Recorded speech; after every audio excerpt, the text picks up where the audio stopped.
So this thing is blowing my mind. I think I might have cracked the matrix. All of us are conditioned since the age of whatever, 0, I don't know.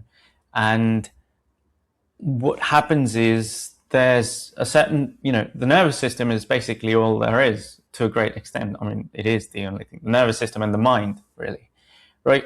So the way that your nature predisposes you to a certain type of nervous system combined with how that nervous system interacts with the environment and sort of takes in the information and spits out the output and gets trained over time, being guided by both the nature part, which is your own sort of DNA, or how your DNA predisposes you to develop a certain type of personality or a certain type of outlook on life, and the environments that are conditioning you. So you develop certain types of philosophies to deal with life, but at the end of the day, what's happening is you're developing certain types of philosophies to maintain a behavior that conforms with the society, which doesn't sort of reflect who you are in your essence. Every child is born with infinite potential. I think what that means is that every child can be nurtured in a way that is in a way that brings out the best in the child. What I'm talking about here is like normal people, I suppose. I mean, there is no normal, but the normal set of behaviors that we associate with society and people, that usually gets absorbed as a set of eligibility criteria that every person has to sort of conform to. And to deal with that, to deal with being authentic or being weird or being, abnormal, I suppose, to that sort of shifts, that sort of, goes away and sort of separates itself from what is considered normal in society. To do that, I think people sort of come up with philosophies to explain the world away. Now, that's where the problem is. People model the world as fixed, as they model it based on the wounds that they endure upon meeting that distance between what their authentic self is and what's expected of them in society. And so that's basically the conditioning that I'm talking about. You go to school, you're sort of punished and rewarded to act a certain way. You're punished not to act in a certain set of behaviors. You're rewarded to do act in a certain set of behaviors. Maybe being good at academics, maybe being good at sports, maybe being the nice kid in the classroom who just takes all the shit in and doesn't object to anything. And from there onwards, what happens is you develop certain models of the world, which I've talked about, which is that you model the world and the people as being a certain way, and you develop truths. You develop a philosophy which is not scientifically validated, because most people don't have the intellectual resources to be able to validate their theories about how the world works.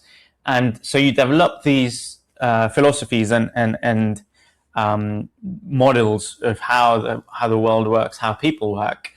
And the problem is that you're seeing the behavior of others, which is already sort of a conditioned response to society, to how they, sorry, just a sec, how they've grown up and how they express themselves. And that expression is deeply, deeply influenced by what society rewards and punishes. So you grow up, you see that behavior in other people, and then you start modeling it as human nature. The problem is you don't know what's going on inside the mind of that other person. And the world we live in is built, one, out of spontaneous order, the way that we interact, and B, the way that we model other people's behavior. So that spontaneous order is actually being influenced by how we think other people are. So it's like it's a recursive system. It's that the spontaneous order comes out of two people believing that both of them, two people having models of each other in their own sort of mind about how the other person works, and then sort of negotiating reality, negotiating the way that they're going to interact with each other on the basis of what they presume about the other person, rather than based on truths, rather than based on self-awareness of where the other person is coming from, what are their sorts of conditioning, what are their responses, and what is underneath those responses. So it comes down to a point where you're sort of modeling other people and society in general and human nature in general on the basis of those conformed, conditioned responses you've gotten out of other people. And you take that to be general truths about human nature instead of taking it to be conditioned responses plus sort of inhibitions about how to interact with other people. So if you live in a society where everyone's rude, right, you grow up in that society and you believe that everyone's rude and that's human nature, but in reality it's just a freak of nature. It turns out that society was conditioned to be rude to each other. And this is just, it might be a far-fetched example, but it's still an example. The point that I'm trying to sort of convey here is that the incentives that people design, they're still people, so that they grew up through that system, they went through that system, built a model of how humans work, and then they designed those incentives, in schools, in organizations, in corporates, in tech, big tech firms, wherever, basically any place that is a human organization. So they designed those incentives based on their limited model about how humans work. But the problem is their model about how humans work is actually, it's not a model of human nature. It's a model of how humans have responded to the incentives and to the conditions, to the structures that have already existed around them. At the extremes, violence and murder and whatnot, at the extremes, I'm not talking about the extremes. I'm talking about everyday human behavior that is not out of the ordinary. And the problem is the thing out of the ordinary thing is that they behave in a way that, to a great extent, in a way that society expects them to behave. So it's a conditioned response. A lot of personalities are coping mechanisms to the helplessness that people felt whilst growing up. And so the incentive designers are now basing them, and I'm repeating myself, I know that, but I suppose it'll take me, a while to be able to express this idea, because I think it's a revelationary idea. So the incentive designers have based their model of the human world on conditioned responses. And then they design incentives believing that it will produce them the most desirable result from those human beings that, and incentive designers are usually more aged. They're older than the people that they're designing the incentives for, policymakers or people who control incentives in organizations. And so they're basing it on a model of the world that they perceived whilst growing up, not knowing that those perceptions also change over time. Not perceptions, but the lived reality of those expressions change over time.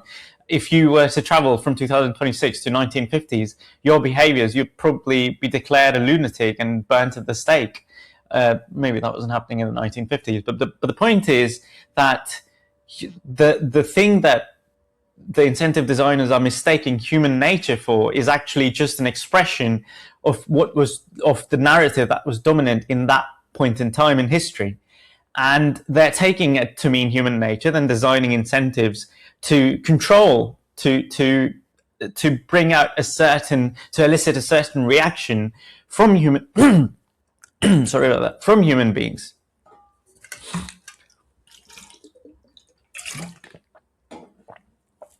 Yeah, so they're trying to elicit a certain reaction from those human beings, not knowing that the same incentives they design are going to change, fundamentally alter the behavior of the human beings that they're being designed for, because this is something known as Hawthorne Effect, which is where humans, upon being observed, change their behavior, change their performance, and combine it with Goodhart's law, which is any measure which becomes a target ceases to be a good measure, because now people are optimizing for the measure itself, not for the thing that the measure is supposed to reflect on.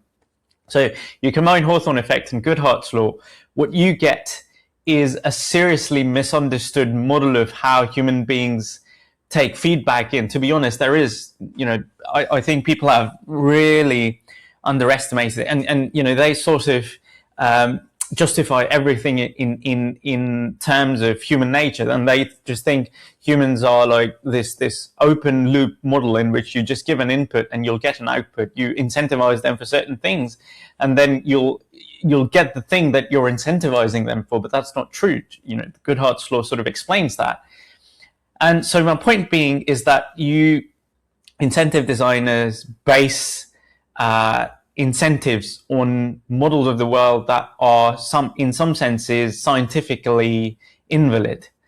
They're scientifically invalid. A lot of them are falsifiable. We'll get to that in some time.